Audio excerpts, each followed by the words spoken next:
you are perfectly fine getting. And everybody else has made up these restrictions, so you don't have to worry about that yourself. Yeah, so it's pretty sweet. And I think Smitty's deck was, like, I don't know if it's Larrabee's or Smitty's that I would take, but I like them both quite a bit. Yeah.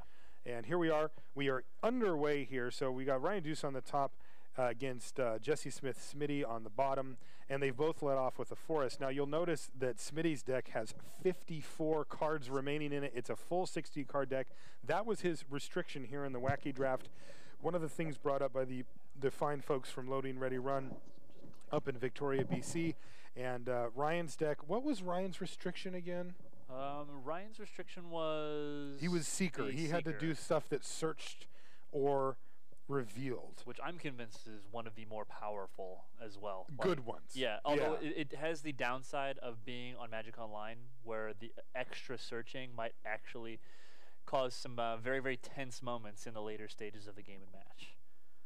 All right, so we see Search for Tomorrow. That fits the searching theme quite well, and it's going to find an extra basic land for Ryan after it comes off of Suspend. Now, he's seemingly on the same two colors here, although he uses the Doomblade to take out the Birds of Paradise immediately of Smitty. That's a pretty aggressive play. He also understands that when Smitty's deck Smitty's deck is going to potentially have problems with mana simply because of the fact that he's running so many cards, and getting an opportunity to ramp and fix his mana like that is very, very powerful. Yeah, but what he doesn't realize is that Smitty's deck is a pretty conservative two-color deck and doesn't need a Birds of Paradise just to resolve spells. Right.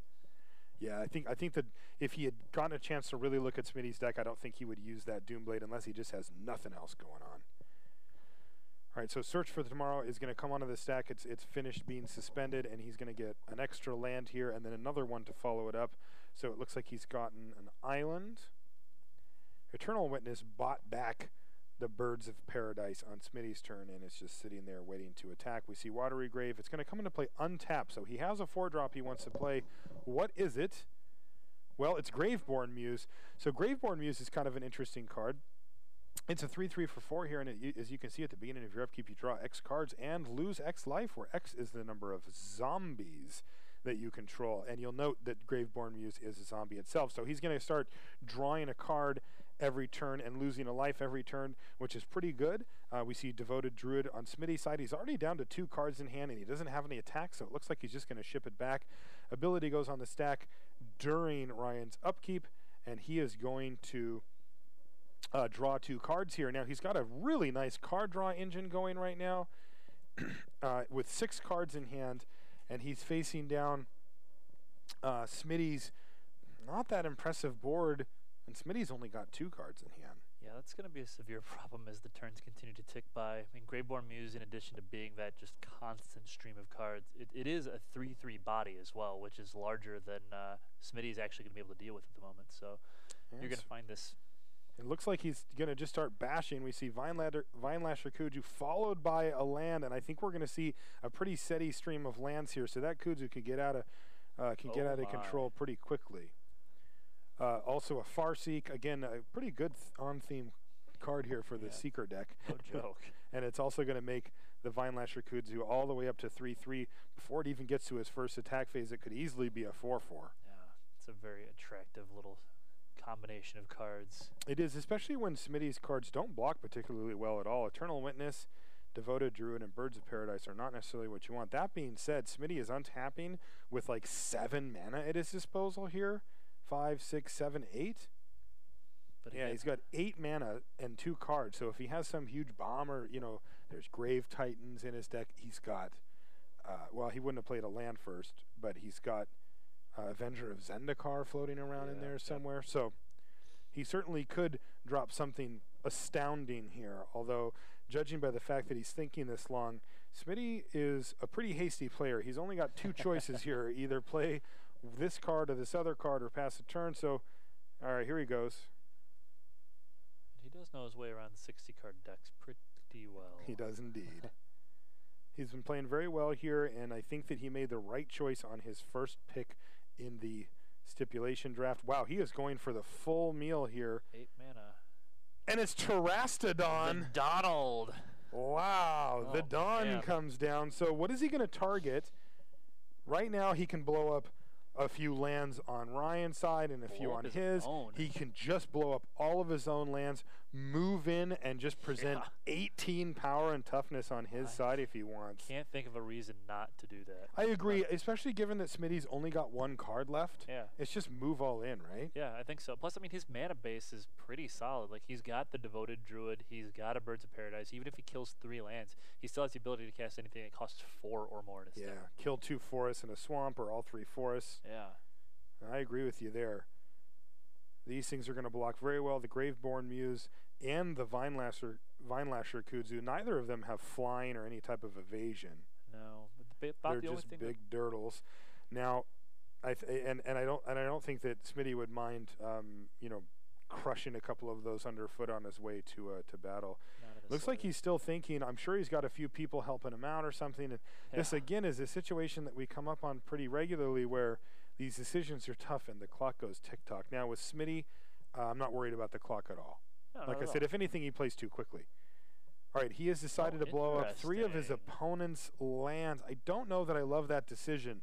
It's going to limit his ability to attack, and on top of it, Ryan's drawing 2 cards a turn. Like, he's going to hit his land drops here. Yeah. It does slow him down a bit, but I like having just all 18 power and just make Ryan do something. Doesn't even set you back that far. I'm wondering if he's just wary about the potential for a bounce spell out of Ryan's deck to just return that Terrastodon if he were to blow all of his own lands up. We still have 3/3s on board, which is better than Ryan's board. I don't disagree with that in the slightest. All right, so Ryan says, you know what, enough of this. We're bashing. He's got a Yavimaya Hollow up as well, so he can regenerate the Graveborn Muse if he wants. And it looks like Smitty's going to chump block the Vinelasher Kudzu with his Eternal Witness. Is that right? I mean, he's facing down 9 damage worth of elephants, and this extra 4 would have been 13, which would have dropped him to 4. Yeah, I that guess makes you're it right. the next, basically a lethal attack next. Yeah. All right, so I think we're going to see the Graveborn Muse regenerated, and that is exactly what happens, and it looks like Smitty's dead here. I can't help but think that was a mistake to give him all the elephants. I mean, look at the board now. He just gave Ryan, like, with no other interactions at all, just gave him like a great attack step. I wholeheartedly agree. I mean, maybe he's got a Plague Wind in his hand. He was that is not in the cube. Is that even in the cube? No, it's not. I didn't think so. That one's not in there. Dregs of Sorrow? Like, nope, I'm in just there. grasping at straws now. All right, so Smitty looks like he just has to pass the turn back with the 1 card in his hand. He's played a land, and Ryan looks like he's set to just take this game down. All right. We're going to be looking at a few other options on games to watch here, assuming that Ryan just wins right here. He almost just jammed in there with his Mortar Pod, but that wasn't correct. All right, so 3 blocks here. The Kudzu, the Graveborn, and that guy, it's 6 damage. So actually, Smitty is just dead here because he's going to go to 2. The Germ Token's going to hit him for 1, and then he can just throw it on anything else and kill him. And, in fact, he does. All right, so Smitty falls in that game. I'm going to ask him about that play later, about making the elephants for his opponent. That is kind of the standard play, but I think there's definitely times to do it. All right, so take it away, Nate. What are we looking at here? Well, we're looking at Sam Stoddard on the top of your screen there. He drafted the Border Patrol deck, which requires him to draft the cards with the old card art, or old card border, which, ironically enough, isn't as amazing on the Magic Online Cube as he had originally thought, considering a lot of cards have been reprinted as promo versions of the cards. That right? So they've got newer versions of the card frames, and consequently, that's pretty brutal. It restricts the number of cards he's able to pick. On a positive note, it does give him access to some of the more powerful mana sources, since all of the original dual lands are now reprinted as, or have all been printed with the original card boundaries. Bubba, different art, same border. Exactly. And if I'm not mistaken, Bubba on the bottom there is playing draw. Yeah, the quick draw. Is that what it's called? Yeah. Which quick draw is the one? All your spell sets. Thank you. Yeah, there we go. Yeah, base. Looked on this. Looks like Sam has got a large number of tokens in play off of an increasing devotion, and a Spectral Lynx, which is basically just a 200 generator there, facing down against Bubba's Grim Lavamancer with an empty graveyard. Not exactly the way that you want to find yourself with that. And Jushi Man Apprentice, one of my all-time favorite cards. Jushi Apprentice currently has summoning sickness, it looks like. These are not great blockers. No, I'm not going to lie. This looks like a situation that is fairly poor for Bubba over here. The Johnny Caller of the... What's that called? The Pride? Is that what that guy's called? Mm-hmm. Yeah, magic card names. Super duper. You can do so many cool things on this new client. I'm really also one you can do on the old client.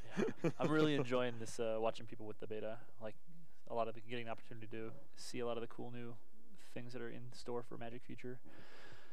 Anyway. Treachery.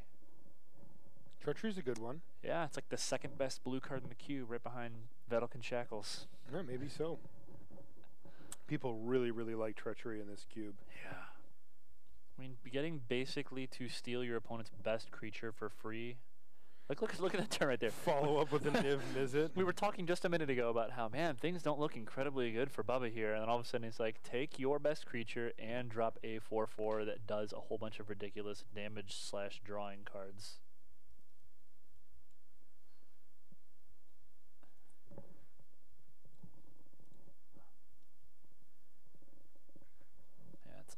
Slightly unfortunate that this is the Fire Mind and not the Draco Genius, because dealing that 1 point of damage multiple times could be significantly more impactful. But that's true.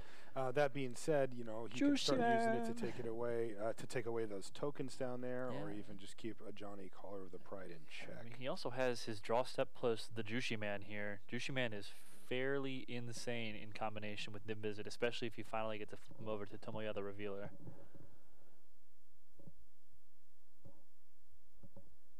And it looks like Sam is going to be stalling out here. He's only got one card left in his hand. He's got the scroll rack, so he's going to basically be able to double the number of cards that he sees every single turn.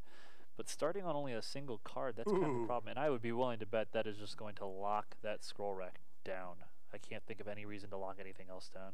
Yeah, just one random token doesn't really seem worth it. No, not in the slightest. Stop the scroll rack and you stop Stamp from effectively seeing 2+ cards a turn. Oh, no, he did decide to go for the biggest of the tokens. Touché. All right. This is, been a marked turnaround here for Bubba. The 2 6-drops that he cast back-to-back, in addition to that Treachery for effectively freeze, significantly put him in the driver's seat. I'm taking a look over here at the John Laux versus Dave Guskin Seattle battle here, and it looks like John is up pretty significantly. He's got 5 cards in hand and a superior board state with 5 soldiers after he Marshal Coup plus an Aeon Chronicler, which is, of course, a 5/5, facing down Survival of the Fittest with 1 card in hand and a Tarmogoyf at 4/5. So we'll see how that one goes. Keep you updated. Yeah. What kind of coup, by the way? Marshal. How lucky. There's a lot of Marshal going around here. There really are. Marsh Casualties? Marsh Casualties is not the same thing. Don't even try. Okay. No, there are way too many good Marshals. All right.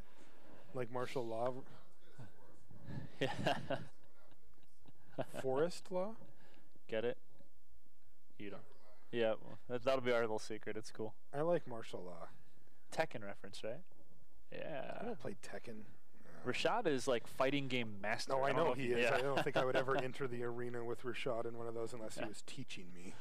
Well, Lingering Souls comes down to do what it does best, creating a large number of tokens to add to Sam's gigantic army of tokens. The downside is, I mean, even with this large number of tokens, he's not really buying himself a whole lot. He's got some chump blockers for the Frost Titan, but he's also got some wonderful targets for Niv Mizzet, so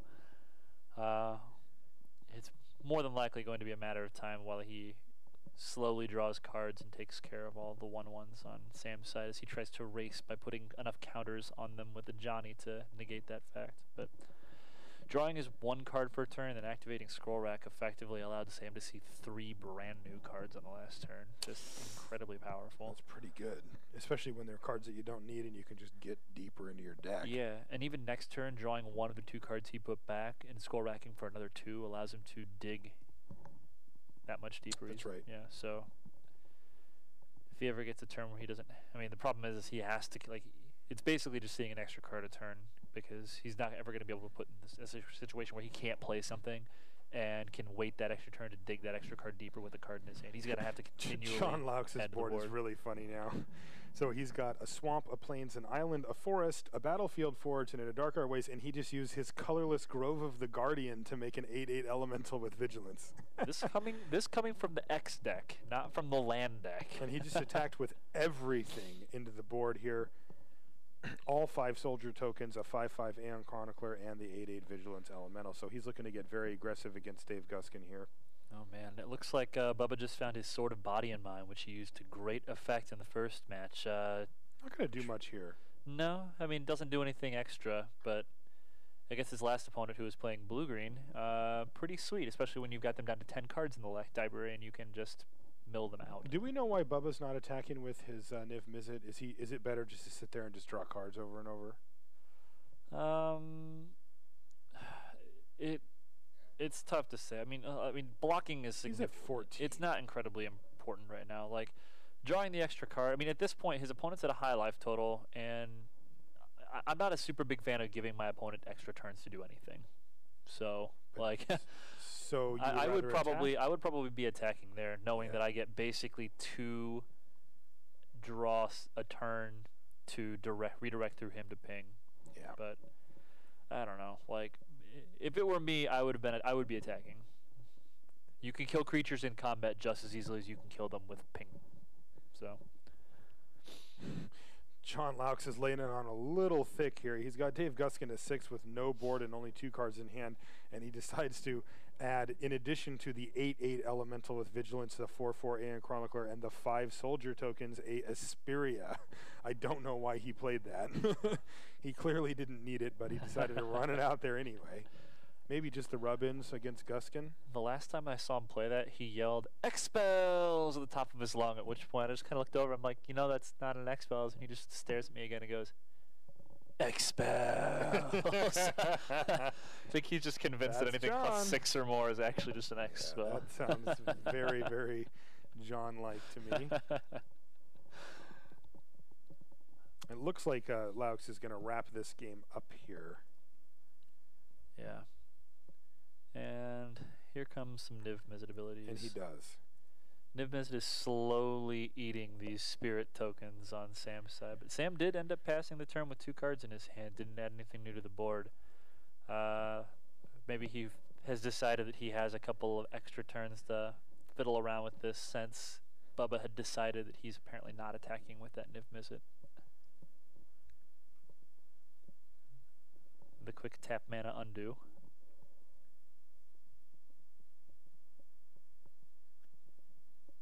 Ooh, into the Royal Con Kicker. Bounces the 2/2. So now he's dealt with all of Ajani's handiwork, including the Ajani himself. Right, is he getting attacked now? If he doesn't, I would be incredibly surprised. Because it's a 2-turn clock at this point. Like, he can use the Jushi Apprentice to kill one of the humans, right? Battle with everything, lock down another human with the Frost Titan, and just do 10. Yeah. I will. Oh, wow. Lightning Bolt. Oh, jeez.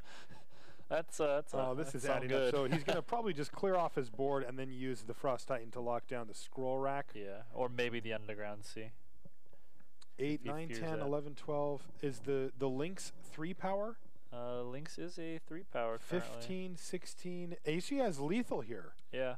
If he attacks with Jushi, he's got lethal. Jushi Man Apprentice does not attack. Everybody.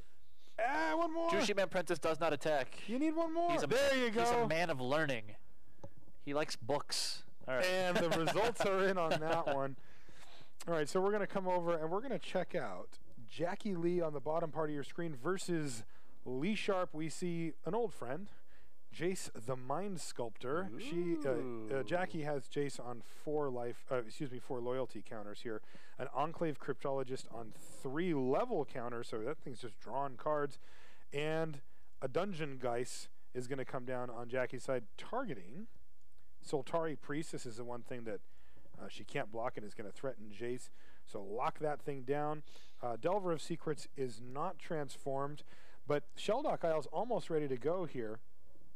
It says you may play the exile card without paying its mana cost if a library has 20 or fewer cards in it, and hers has 19. So whatever she has under this, it says face down card. Whatever that card happens to be, she can play it whenever she wants.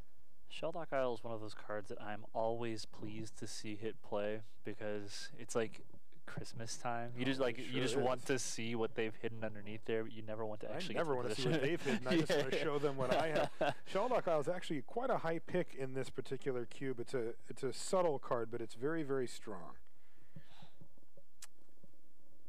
All right, so it looks like Jackie has just passed the turn after the Dungeon Geist came down.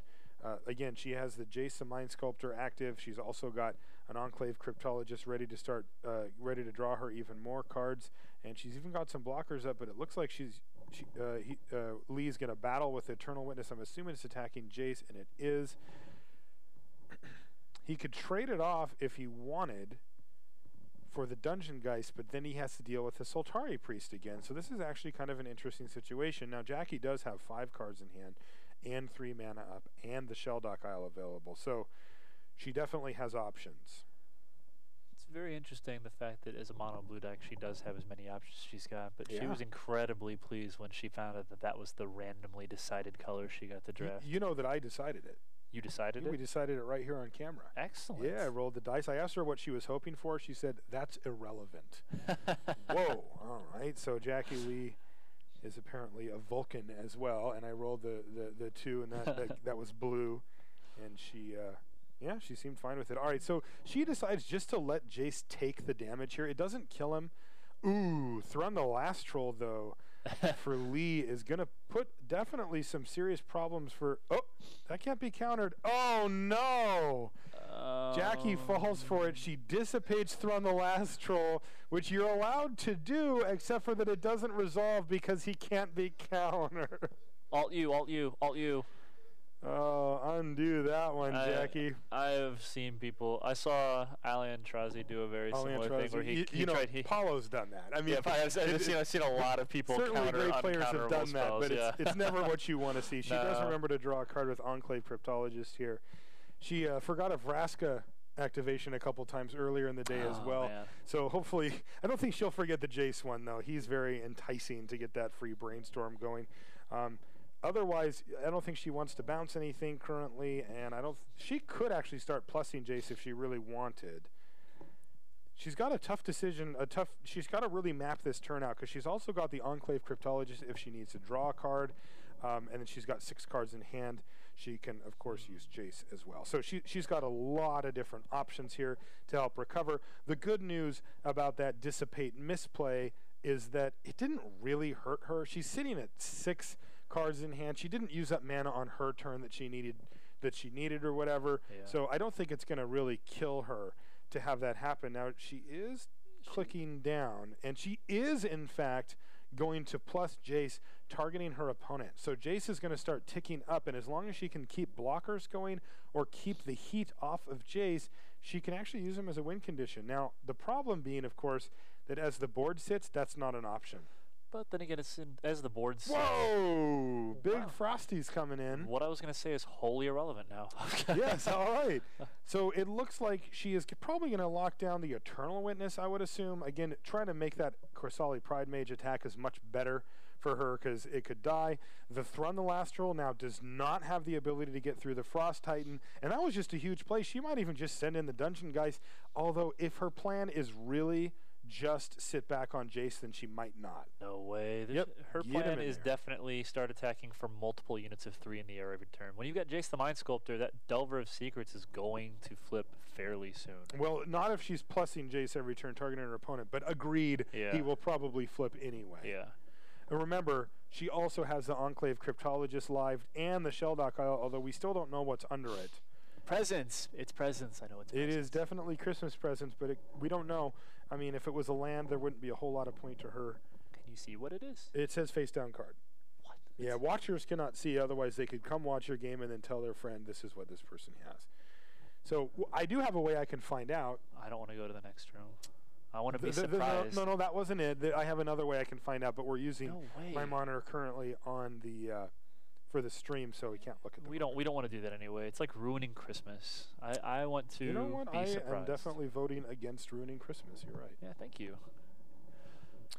All right, so Lee Sharp, what are you going to do, buddy? Well, if I've seen his deck and know anything, He it's going does to be not have play any bears. attacks. Yeah, this is a really bad spot for him. She's going to draw yet another card, going up to the full going up to 7, and she's even going to play opt for value. Look at the top card of your library. Let's see where she put it. She put it on the bottom. So she opts out. Yes, but that did set up eventually insectal aberration happening, and it's going to be a fairly quick clock here. It looks like she's just going to pile in with everything. Who cares about Jace anyway? Ooh, maybe not. Well, there's no point in attacking with that unless you want to trigger the ability. Like, I mean, Right. it's going to be blocked by the Thrun, which, I mean, I guess it's not bad. Like, you get to tap down a guy. If she... I think it's worse, though, than letting him attack with Thrun, where he's got a perfectly serviceable blocker as it stands. Yeah, she also might be worried that he's got a pump spell in his deck, although I have no idea how you can possibly He would have ended up. attacked last turn if he had that. So he will have to have drawn it. He's only got the one card in hand. So yeah, pretty slim chances there. All right, so it looks like, yep, Lee's going to drop down to 9. He's on a 2-turn clock after this, and he's got to be careful here. He can't attack anyway, because if he opens up the door for Frosty to come in, boom. It is Christmas time. Man of War, one of my favorite cards of all time. Oh, yeah. And it looks like it's going to take care of the Pride Mage here. Yep, it does indeed. You don't want to bounce the Eternal Witness and let him get back just some random creature for no good reason. Ability from Jace the Mind Sculptor, targeting her opponent's deck. Let's see if she's going to let him keep it. The worst feeling in Magic, and she does put a card back on top of Lee's deck. This is getting very, very close to Jackie Lee sealing this one up. Yep.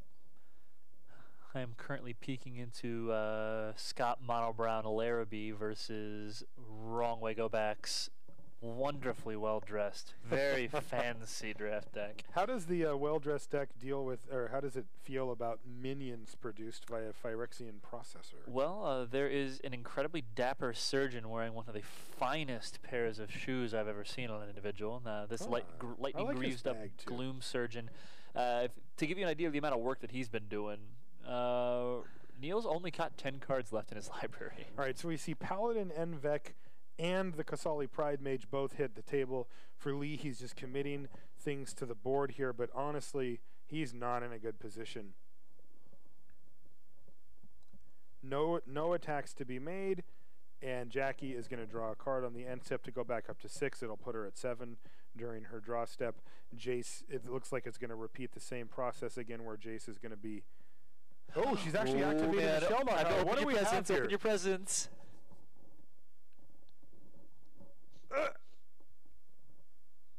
I want to know what it is. Come on. Did I get an Xbox or did I get socks? Nintendo 64. Nintendo 64. So what she does is she holds priority. Okay. And plays into the royal, targeting the Paladin Envec.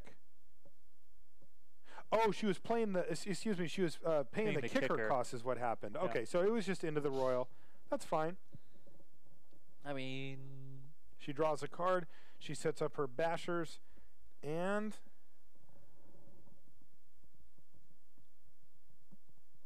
in they come. So that's going to drop Lee Sharp all the way down to a lowly 3. Now there is that ominous-looking mountain there.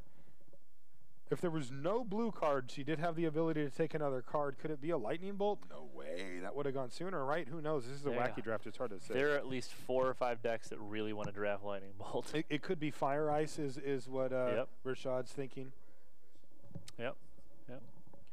All right, there so are options. She again looks at the top card of her opponent's library and puts it right back on top. It's like the most miserable feeling, and I assume we're going to see a concession here from Lee shortly, unless he has something along the lines of a board sweeper.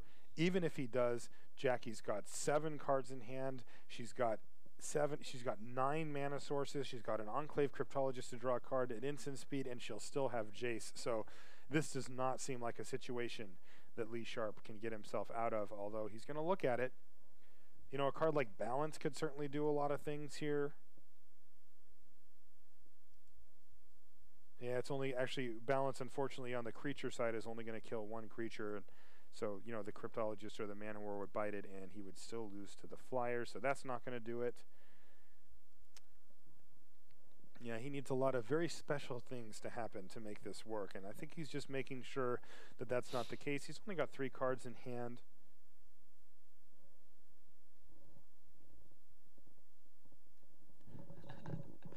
So I just wanted to double check on the Sam Stoddard-Bubba matchup, and currently on the board I see a single Jushi Man Apprentice on Sam Stoddard's side. And Rude Awakening with Entwine.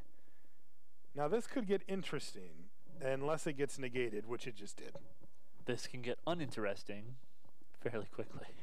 All right, so that just taps out Lee. He's going to pass the turn back. I want to kind of figure out that 16 power and toughness. Wow, that might have actually just been lethal. 1, 2, 3 blockers gives 3 5 blockers lands plus to get 8, through. 9, 10, 11, 12. 10. So 12, 11, 10, 9, 18. It would have been exactly lethal. Like No. Yeah, they're all 2/2s, right? Yeah, it would have been 16. 4, 8, 9, 10, 11. That's 12 creatures that have at least 2 power. Right. Right? And then 3 creatures that can Wait, block. no. But the priest can't attack. Oh, yeah, there you go. Anyway, Yeah. match is over anyway. Stop watching, and we'll send it over to Nate's screen. Oh, man, time to figure So out what what's we got going on going over on there? here. I see, oh, goodness me. That's got to be a John Laux board. I see like infinite different basics on the bottom. That would be John Lau. I mean, he's got a land tax in play. Like, could he be any happier? Probably not. He is running 20 lands in that deck. Meanwhile, on the other side, I guess he could be a little bit happier if there wasn't a Grizzlebrand and Palancron in play on Dave Guskin's side of the board. So what happened here? Was it a living death? Were these hard casts? Looks like that's an Exhume to bring that back. It's hard to tell. I see Exhume, I see Reanimate, but he's at a very large life total, so it's significantly unlikely that that is a Grizzlebrand. Marshall Kuda wrath the board. Wow. It's also going to leave John with 6 soldier tokens that are going to make short work of Guskin if he can't get back. Now, he did not use his Grizzlebrand in response. He does have the full 7 cards in hand, but he still could have just drawn a whole bunch and kind of padded his numbers there. The Haymaker. And Corpse Stance Stance gonna for bring. Uncle Grizzlebrand yet again. Oh man, attack you for 7 and draw 7. That's lethal. Oh, attack you for 7 and kill you. That is also an acceptable play. And it looks like that's enough. All right, so we got GG. the end of that one. Now we have a much different match over here. Scott Larrabee on the top with his mostly his mostly artifacts deck, facing down Neil Talbot with his extremely well-dressed deck. And currently, Scott Larrabee is sitting at 4 life, where except for that he's got, let's see, 3 6/6 minions, I believe. Yeah, 3 of them. It's his second main phase, and right now he is not facing lethal from Neil. No, Neil was forced to chump block away with his Decree of Justice tokens that he'd made a couple of turns earlier. And he doesn't have enough cards left in his library to do any more blocking with that Gloom Surgeon. That's right. Now Batterskull comes down for Scott Larrabee to help even things out. We see Neil play a land. He's got a ton of lands, so he can play kind of whatever he wants. The Looter does get in for 1 damage here if he needs it to, but does he have the reach or the ability to finish off? A sword also wouldn't do it unless it was, I guess, Sword sort of of Fire fire and and Ice. ice. Yeah. This is going to be a pretty tough spot. Elspeth that will is do it. lethal, Elspeth boys Terrell and comes down. girls. He can target the Looter Ilkor, fly over, and have Shadow, and it will be exactly lethal. I think he needed that Plains. Double evasion. Target creature. Big Look at game that. from the trees. The Knight Errant. He also moves over the Lightning Greaves So just in case smart. there's a condemn or whatever. Or I mean, does condemn hit flyers? condemn. At any rate, just his attackers. That yeah. only hits attackers and bashes in for the potential victory here. Now, if Scott can use any way to gain some life here, he can win. Otherwise, he's dead. Is Holy Day in the cube? Is what? Holy Day, is that in the cube? No. No, there's like Moment's Peace, not in his colors. It's Pickle. Could he Sword Splasher as his own guy? He could. All right. He absolutely could, but he doesn't. We hear just a cheer from the other side as Neil Wrong Way Go Back Talbot does, in fact, take down Scott Larrabee. I'm going to get a match update there to see which game that was. All right, and moving into this game here, we're back to Sam Stoddard versus Bubba. Sam has started off with good old Suicide Black favorite card, Carnophage. He's going to be taking 1 every upkeep that he wants to go ahead and continue to attack, but that's perfectly fine because he's going to be attacking in for 2. He had a Kami of Ancient Stone a couple of turns ago to actually go along with it, but that got quickly Magma Jetted away. It looks like Sam is stuck on 2 lands unless something's going to come down here. All right, we've got a bunch of results that have come in so far. Conley has beaten Watsy Robert, so that's another win for the community team. Jackie Lee is up a game versus Lee Sharp. We saw that one on camera just a minute ago. James has defeated Mike Robles, so that's a match. And it looks like Heath Newton, who we're about to talk to in a minute, also beat Shea. And Wrong Way Go Back. That match, that game that we just saw, was him actually taking the match against Scott Larrabee's awesome mono brown deck, or it's actually mono brown with blue and white. And I will do that. Hey, grab a seat, Heath. Okay, it goes on like that. How's it going? It's going well. How are you doing? Yeah, doing all right. Excellent. Yeah, having a good time. Yeah, I'm having a blast right now. It's a lot of fun. Haven't gotten a whole lot of opportunity to sit back over here and watch Magic from this side. I've been too busy keeping track of you guys with the caveats. If you guys do anything sweet, let me know so I can take a picture of it. I will.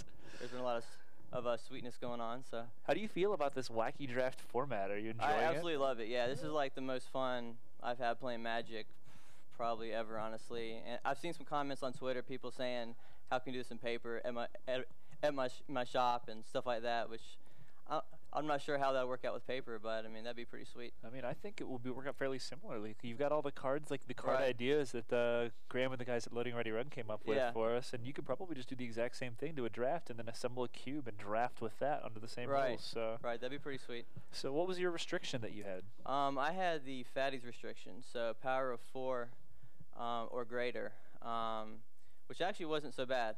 Ended up going green, white. I actually got a bunch of 1, 2, 3 drops, which was surprising. Not too many sorceries or instants or anything, mostly creatures, but some with some abilities that were pretty decent. So nice. I had Shea second game, and he was playing counters and a lane destruction and discard, and I just had too many cards. He didn't have enough answers, so. Nice. Yeah. That's not too bad. We've been calling his deck the Ken Nagel Special. It's the Super Griefer deck. Yeah. Every unfun card to play against in the cube ends up in his deck. Very fitting, yeah.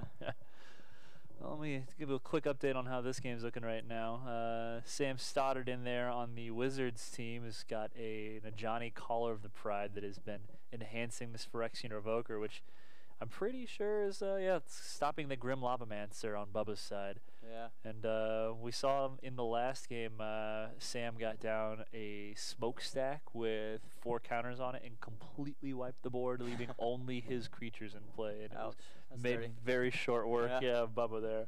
This is game 3. This is game 3. This is the rubber game. And Bubba to come through.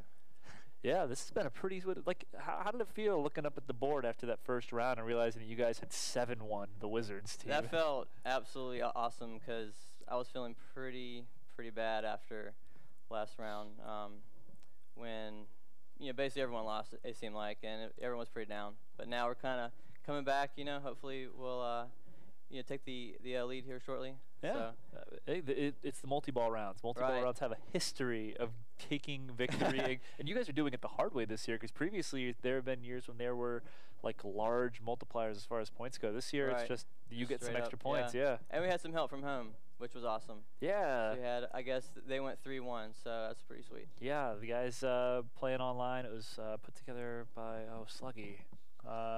Yeah, Blippy. Yeah, Blippy. Yeah. Yeah, he's awesome. Yeah. Blippy the Slug did a great job putting that together. One of the player run events. Put together, put 4 of the we'll call them the at-home community members against 4 of the not downstairs in the room where they can get help from 15,000 other Wizards employees, Wizards members. Right. Yeah, you guys pulled ahead 3-1. It basically gave you 8 free points, which, I mean, it's a chip, but at the same time, it's all you need is that one chip in the armor to make the whole thing fall apart. Exactly.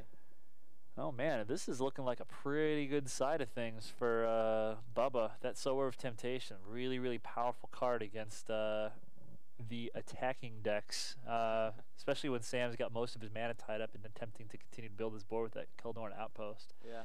That Revoker is going to be pretty sweet, too, because he can just attack him with that, and there's no way Sam's going to want to trade off with that, because as soon as that Grim Lava Master starts getting active, it's just going to go straight to the dome every single time. But you'll notice Johnny over here, he's up to 6 already. Yeah, he's getting there. And if Sam's, oh, man, look, Slaughter Pact. So Slaughter Pact is going to take out that Sower of Temptation. And then he's going to reanimate it right back and steal the non-functional Grim Lavamancer. That's a nice little turn of events for Sam, at least. Yeah. We're not allowed to root. Not so much for us. No. But it's only one more turn, or I guess 2 more turns, and that Johnny's going to be on max. And Sam has still got a pretty hefty life total. If he gets to make anywhere near 13-2-2 White Cats, it's going to be a real big problem. That Maze of Ith does wonders against one single large target. Not that great against large numbers of kittens. Maybe he'll forget to pay the pact. Who knows? The possibility always exists. Possible. Yeah. So what's been your favorite part about playing in the Community Cup so far this week? Honestly, just getting to meet all the staff here. You know, I've known a lot of them online for I don't even know how many years now, and I talked to them. Some even over the phone. On the forums, in the game, stuff like that. Yeah. And just getting to be here, see what's going on. I mean, there's a lot going on, and everyone is awesome. They really enjoy the game. You can tell that they really care about how the game is doing and how it does, and Definitely. And Magic Online, which has been really cool. Yeah. Was there anybody in particular that coming into here you really wanted to get an opportunity to meet? Worth probably. I interacted with him probably the most of anyone. He's like a real big figure online. Yeah. Just a real solid guy. So it was cool meeting him. Yeah. Worth's a big sweetheart. He's always so nice, especially at these events every single year. Just absolutely loves to sit down and get feedback from all of the players. Yeah. And he at the same time he's also an old school hardcore professional player and absolutely hates to lose matches. So he has to balance that I love to have fun with I hate to lose because losing isn't fun attitude. It's definitely it's hard to lose. Yeah, exactly. Oh man. Well, it looks like Bubba has managed to get himself up to 3 counters on the Enclave Cryptologist, but I don't know if that's going to do a whole lot with the Johnny sitting at 8. I can only imagine Sam is just going to make some kittens here. And unfortunately, Bubba's already blown his Pyroclasm, or he would just be able to completely turn the tables once again. So, wonder if he's got a card like Slag Storm or something like that in his deck that could cause a nice little turnover. So, looks like Marshall has made his way back over. So, glad you had a chance to come and talk with us. Thanks. I appreciate it. Anytime, man. Continue to enjoy your weekend. Thank you. I will. Smash this Wizards team. I mean, I have to be biased, don't I? Or unbiased. Yeah.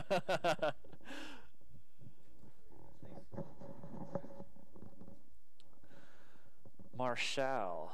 Oh, you missed actually a pretty solid little turn of events here. Sam's been a little bit mana screwed. Oh, goodness me. That is the nail in the coffin right there. So who's winning this? Sam is pretty effectively winning. Now, is that going to be the match for Sam? Let's take a look here. I believe it will so. be. This is the decider for that one. Unless there is a Slag Storm or some other board clearing effect from Bubba's deck, I don't think there's any way that he's going to be able to pull this out because that Tanglewire itself is a pretty big game, and there are 13 2/2s on the table.